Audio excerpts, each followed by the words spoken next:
Cuando yo escucho este tipo de testimonios, señores, trato de analizar, ¿no? ¿Qué es verdad y qué es mentira? A mi parecer, por supuesto, contrastando sus palabras con la realidad de lo que él estaba hablando. Muy seguramente a ustedes les han vendido la idea de que el conflicto entre Israel y los palestinos es un conflicto supuestamente territorial.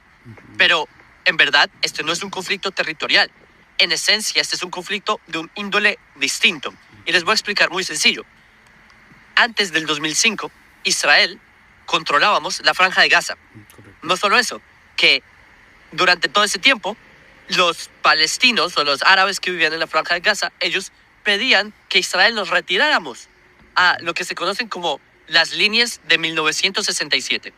¿Qué pasó? Que en el 2005, así ocurrió, Israel nos retiramos de la Franja de Gaza y le entregamos la Franja de Gaza a los palestinos. Ahora vamos a ver si este señor está diciendo la verdad. Vamos a ir rapidito en Google y vamos a ver si hay algo que documente eso, sus palabras. Ok, veamos. Israel propone fin de 38 años de ocupación de Gaza. Ok, tiene razón el señor. Para entregárselos, se le dieron las llaves a los palestinos. ¿Para qué?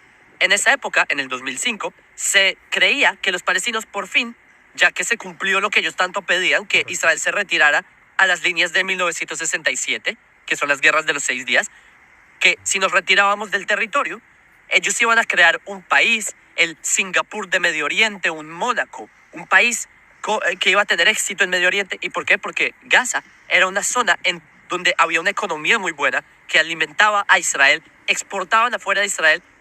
¿Qué ocurrió? Que los gazatíes, los árabes que estaban en Gaza, cuando entraron, que a propósito, empezaron a venir árabes de Egipto que entraron por el sur, por Rafah, empezaron a simplemente a tomar, empezaron a quemar las estructuras que Israel les dejó. Los, ¿cómo se dice? Sinagogas, empezaron a quemar todo. Los invernaderos para cultivar, que Israel les dejó los invernaderos para que tengan una economía, los quemaron. ¿Y qué pasó? Que hicieron elecciones para definir quién iba a ser el gobierno en Gaza. ¿A quién eligieron? A Hamas. Hamas ganó las elecciones parlamentarias de 2006 y un año después empleó la fuerza para arrebatar el control de Gaza a las autoridades palestinas. Solo ha habido terror en Gaza. Ellos no crearon ningún país, han recibido miles de millones de dólares desde entonces. ¿Y dónde está ese dinero? En destrucción, en cohetes, en tratar de matar a nuestra gente. Y Israel hicimos lo que ellos pedían, que era retirarnos de la Franja de Gaza. Y ellos no crearon un país, y ellos no crearon ese Singapur, y todo ese cuento que trataron de vender en Occidente y en la ONU y en los medios. Dije, no, para que el conflicto se acabe, Israel se tiene que retirar del territorio y que creen un estado palestino. Nada de eso pasó. Para la gente que siempre ataca a los Estados Unidos, tienen que escuchar esto. Estados Unidos anteriormente, señores, le enviaba una ayuda económica a la Franja de Gaza. Bueno, por ende, era a los que estaban gobernando, que era Hamas, que fueron elegidos en el 2006. Pero cuando llegó Donald Trump, él le quita esa ayuda económica que le estaban dando al grupo Hamas en vista de que no había progreso. Pero cuando llegó el presidente Biden, dijo que iba a volver a darles esa ayuda que le daba al grupo Hamas. Para que el conflicto se acabe, Israel se tiene que retirar del territorio y que creen un estado palestino. Nada de eso pasó. No ocurrió. Tampoco ocurrió en el sur del Líbano cuando Israel se retiró. No, en ninguno de los casos ha ocurrido. Entonces, otro dato curioso. Israel conquistó Gaza en 1967, en la Guerra de los 6 días. Pero es que antes del 67, también habían grupos como la OLP, que es la Organización de Libre Palestina. Ellos también pedían por acabar Israel. Ellos no pedían por que Israel se retirara de Cisjordania, que se liberara el territorio. No, lo que ellos quieren y piden es la destrucción de Israel. Bueno, el problema de ellos no son las fronteras del 67, que ellos tengan un país. El problema de ellos es el hecho de que los judíos tengamos un país. Y les voy a decir otro dato que también me sorprende, pero es que en Occidente no entiendo por qué no han entendido esto. Bueno, quizás porque en Occidente ustedes no saben de Islam, no saben, no sé si ustedes, el que nos está viendo, puede que sí sepa, pero no sé. En general estoy hablando. Ni los políticos no saben de Islam, los medios de comunicación no saben cómo es la mente de un yihadista, no saben de estas cosas. Por eso es que cuando les dije que hay un factor que es más allá del territorial, más allá del político, es el factor religioso. Si uno no entiende lo que pasa en la mente religiosa, o lo que dice digamos, conciencia teológica religiosa del Islam, ustedes no van a entender la razón del conflicto.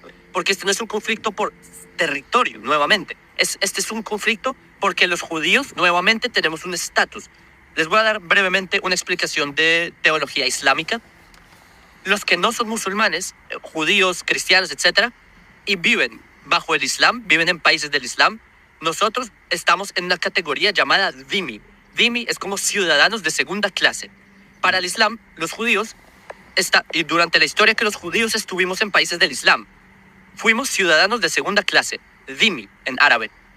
Y los dhimmi estábamos obligados a pagar impuestos llamados jizya, y nos trataban como ciudadanos de segunda clase y súper mal, como a nuestros abuelos, ¿sí? A mis abuelos, etc.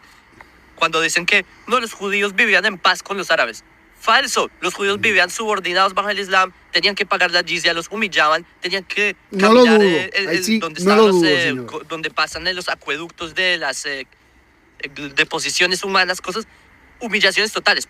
Cuando los judíos pagaban la jizya, el ritual es que el judío tenía que arrastrarse donde el musulmán, darle el dinero, y el musulmán le pegaba una patada y recibía el dinero. Era un acto simbólico para demostrar que el musulmán está por encima del judío.